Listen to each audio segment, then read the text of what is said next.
With all the new technology and the abundance of information on the web, you would think that buying or selling or understanding the real estate market would be easier than ever.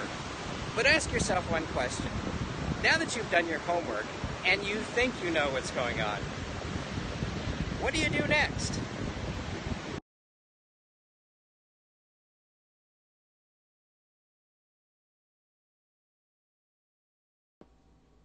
What do you do next? That's the question. Hi everybody, my name is Stewart Fournier. I'm a residential realtor here in Los Angeles, California, more specifically an area called the South Bay, which has most of the beach cities, Manhattan, Hermosa, Redondo areas. And that's exactly what we want to do on this blog, is we want to talk about what do you do next. There's an abundance of information on the web about, for example, what are the 10 best ways to get ready to sell your house, or what are the best ways to get a loan, things like that. We're not covering that in this blog. What we're going to cover in this blog more specifically is exactly what you need to do and what happens when you do it, and exactly what goes on during your actual transaction. Because as you know, real estate, for those of you that have bought and sold before, is a very complicated process. Many apps, many real estate internet companies that are related to real estate try to simplify it as much as possible. That's what they do. They're in the market to do something like that. But the truth of the matter is that it is still a very complicated process, getting easier with the research aspect of it. But the actual mechanical aspect of it hasn't changed that much. In fact, we get more and more forms all the time. And one of those forms that we're going to talk about at length today, for, I would say at length, maybe 5 or 10 minutes, is the purchase contract. That is the actual offer that you make when you go to buy a home. And I wanted to get into the details of that a little bit, not the actual details. We're not going to talk about specific paragraphs or anything like that. But what I wanted to do is give you an overview of exactly what happens in that contract. And it's a very interesting contract, given the fact that probably 20 years ago, it used to be one page. Nowadays, it's about 11 to 12 pages. Before I get started, though, I wanted to share something with you that happened to me about 8 or 9 months ago, and it was a big mistake on my part. And I wanted to share it with you to make sure that you don't get caught in this web of phone calls and stuff that come through you.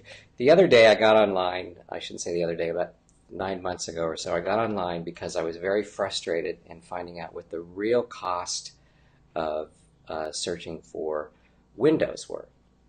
I wanted to replace my windows on my home, and I thought, you know what, I've gotten so many conflicting prices and structures. I want to get on the internet, and what I did is I made the big mistake going on the internet and asking all the referral services, all those, as you know, when you go on the internet nowadays, it's more of a phone book than anything. And I asked everyone to give me a quote. Well, my phone since then has not stopped ringing 3 or 4 times a day. So one of the things I wanted to warn you about is please do not search on the internet for contracted services like windows or roofing or general plumbing. I know that's a huge statement and I shouldn't be making it, but the fact of the matter is that you aren't actually contacting companies anymore. All you're really doing is contacting databases that just won't let you go anymore. So for those of you that have been getting phone call after phone call regarding contractual services and contract services for different, whether it's appliances or whatever it is in your home, that's the reason you're getting them. And I think, I'm not absolutely sure, if anyone wants to correct me on this, please feel free. I think that when you actually ask for a quote or a phone call, you're probably giving up your do not call list priorities, because I know I've been on do not call for years and it has done absolutely no good whatsoever. So be careful. Now you may ask, well, Stuart, if I can't go on the internet, where do I go? You know who some of the best people are to get referrals for those kinds of things? You guessed it, realtors. Realtors probably know who's best because they have gone through a lot of, if you've been in the business long enough, you've gone through a lot of contractors and you know who's dependable or who's not. So just sort of a tip of the week thing there. Contract your realtor. They know. They've actually worked with your handyman and your roofers and on infinitum. So that's my tip of the week. So let's get to the contract itself. What happens when you actually go to buy a house and make what's called an offer?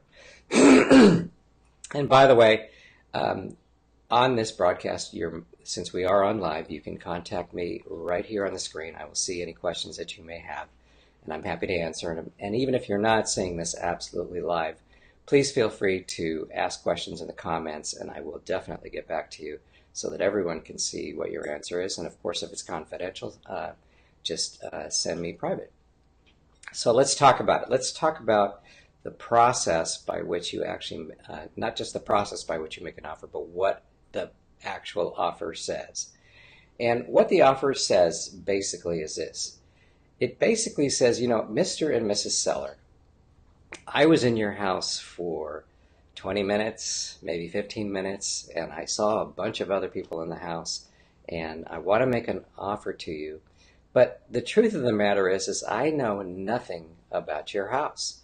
I don't know how the plumbing, I mean, I was there for 20 minutes. I don't know what's inside the walls. I don't know what the roofing situation is.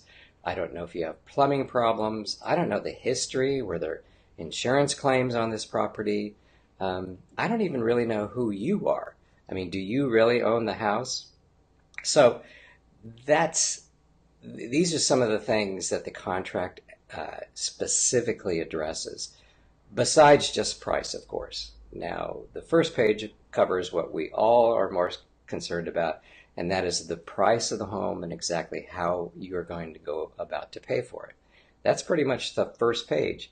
But the rest of it, the probably 8 or 9 pages after that, deals with the process by which you, as the buyer, get a chance to really sit back and see if this is the purchase that you want.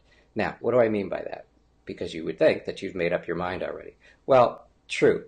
You've done the research, as I said in the opening video, about the market, if the house is fairly priced. All that's pretty much done before you even make the offer. But when you make the offer, it gets to be a very scary situation. And in California, which is where I practice, buying a house is actually a very safe process if you take the time to realize the extent of the contract and the rights that it gives you. I absolutely encourage you, even though it's pretty boring reading and it's a lot of legalese, to take the time and read your contract, because 9 times out of 10, it's going to alleviate the fears that you have about the buying process. There are so many questions that come up during a transaction, as for example, you're going to sign your name on average of 50 to 60 times during that escrow period. So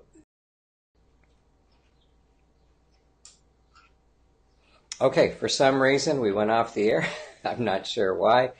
I promise it had nothing to do with me. That had to be a Facebook thing or somebody else. But all of a sudden my screen said I'm not on the air anymore. And I didn't even use any bad language or anything, so I don't know what's going on. Anyway, let's get back to it. So what the contract does is it favors the buyer in that what it says specifically for the buyer is, you know, I really don't know much about the house, but I would like to be given a certain amount of time in order to discover absolutely everything I need to discover about the house. And what I would like to do is I would like to first of all pay this amount for it, which of course is a whole different subject, and I'll talk about that at another time as to how you strategize that. But we're talking about the inside of the contract right now, what happens when you actually buy a home. So, Mr. and Mrs. Seller, I need about 2 weeks, a little more than 2 weeks, to actually come inside your home, see if it's all that you said it is, which I'm sure it is, but I want to have my experts. I'd like to have my inspector come in. And by the way, we suggest that you do use your own inspector that you pay for and no one else, because then that inspector is obligated to you contractually and also ethically. And I'd like him to come in the house and inspect everything: the plumbing, the stucco, the appliances, the flooring, the electrical. I would like to have him check all those things, because there may be things in your house that you're not even aware of that are not working or have a small lifetime of appliance that are going to fault in a few days or a few weeks or even a few months, and it can be very costly to me. Maybe you didn't know that there was a crack in your foundation.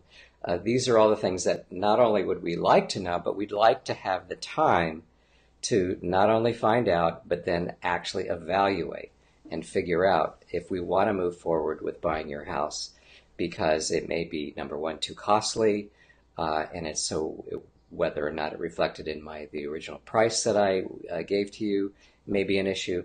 All these things. And believe it or not, the contract covers it all. Now, what happens is generally in our contract here in California, and I'm pretty sure it does change from state to state. So if you're seeing this out of California, the process is similar, but the timelines are probably a little different. So I would definitely check in your state to see what that is. But in California, we get about 17 days. So a little more than 2 weeks for you to come in, evaluate the house with your inspector, and see if it's the house you truly want at this point. Now, given that, I've never seen an inspection report, including brand new houses, that are no less than 2 or 3 pages long. Okay? You can always find problems with homes. I mean, homes are like cars. Once you drive them off the lot, there's going to be problems somewhere along the line. Well, with homes, of course, that's even more significant. So please, when you go to have an inspection on your home, don't be too concerned with what may look like a laundry list of items. That's when the transaction gets real tricky, and people have to sort of use a sense of calm about what the report actually says, not only in regards to the extent of whatever's found, but also the cost amount. Some things that you don't even understand that are listed on the report itself are just a matter of $100, $150, maybe even $25, but they sound like they're thousands. So don't let the inspection freak you out. Now, at that point, if it is a significant amount, if it's thousands or tens of thousands and it doesn't really match the price that you bought the house for, you have a few options. And the options are that, number one, you can just walk away from the deal and decide that that's not the house that you want. And in California, you get your money back if you're within that 17-day, what we call contingency period.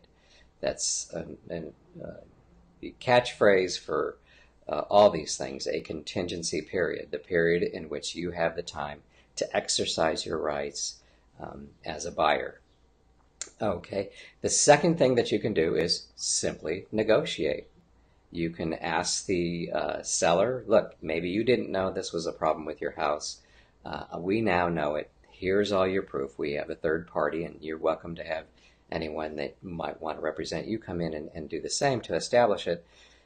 The contract allows for that. It allows for people to negotiate. It allows for people to have different circumstances wherein they want to move towards moving forward and establish whatever the problem is in a way where everyone's happy. So again, you've got about 17 days to do that, wherein the seller's rights kind of kick in, because the seller's rights are basically written this way. The seller gives you all the time you need. And by the way, in 2.5 weeks, it's more than adequate time for the title to be checked, for the house to be checked, for escrow to establish that you have a relationship with a loan, your method of payment. All those things actually can be done in a matter of days if you have to. But 17 days is a very fair period. Now, the one exception might be loans, because banks tend to change when they're actually able to give you a loan approval and for you to move forward. And I can't get into that now because it would take an awful lot of time to explain that. I'll explain that at another time. But sometimes banks can't make that 17 days. And so on our contract, it allows for actually 21 days as a general rule. That's kind of a default on the contract itself. So you have up to 17 days to do the inspection, figure out whether it's the house you want, pretty much figure out whether it's the price you really want to pay, because you may want to negotiate that even if you have too many problems with your report. But that's pretty much it. But after that, the only exception for the contingency period, which I spoke of just a second ago, is another 4 to 5 days, which is 21 days. Then the seller's rights kick in a little bit. And what the seller's rights are basically this. Look, I gave you all the time in the world, and it kind of is. 17 to 21 days to inspect the house is plenty of time. And now what I would like to do is to have you release your rights respective of the contingency period. In other words, you've given me a deposit, which in our area is about 3% of the sale price. And now if you don't move forward, and please answer me yes or no now at this point after 21 days, I'm going to theoretically keep your deposit if you decide that you want to move forward. Is that okay with you? Now, one of the things I want to stress, this comes up a lot in real estate, and it's understandable because it's sometimes a very scary situation. Is that money that I put aside in escrow in order to buy the house, the deposit, is that at risk? And the answer is that generally your money's not at all at risk until the contingency period ends. However, the seller does have rights to take your deposit if after the 21 days or 17 days you agreed that you are still going to buy the house, there is no further problems, and you want to move forward. Because if you think about it, the seller is making a move too. And the seller needs the security to know that if for any reason, for example, 2 days before they're about to give you the keys, you lose your job, and all of a sudden the bank says, I can't give it the loan anymore, that the seller's protected sort of financially to some degree because they've been making moves to go to a new house, set up another situation, for a living situation for them, or whatever it might be. So the deposit's really not designed to punish anyone. The deposit is really designed to give the seller some protection over their potential costs if the buyer can't come through. So there's so much more to this, and I don't want to spend too much time on the air. Again, if you have any questions, please feel free to ask me right now, or I can certainly answer them later if you just pose them. But the contract really is one of the most terrific contracts, I think, in the nation. I've been doing this for a very long time, and I find that no matter what the problem, even respective of emotions, generally somewhere in the contract there's a solution for people to work out their problems. And so just wanted to talk to you about that. Okay, this is our second blog. Again, our subject matter is exactly what happens during the process, exactly how we can help you. And we're going to do this 10 o'clock every Tuesday, and I'm committing to that now. We want to make sure that we're on consistently and talking about things that matter to you during your transaction, talking about things that can turn into big problems later on during your transaction. Last week we talked about permits. This week we're talking about the contract. And next week what I think I'm going to talk about is what actually happens after you write the contract and it goes to either the real estate agent or the owner of the property. What is that process, and what you should plan for, and what you should expect or might expect. So that's what we're going to talk about next week. Before we go off the air, I wanted to mention once again HomeSnap. For those of you, we've been pushing it a lot, and I think it is going to be probably the newer concept of real estate researching.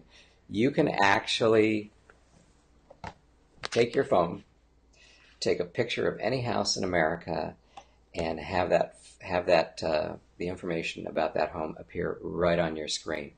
And not only does it talk about the value of your home, but it also gives you information about the schools in the area, gives you the history of that particular home, tells you the owner, the square footage. If it's listed, of course, it's going to have all the listing information as well.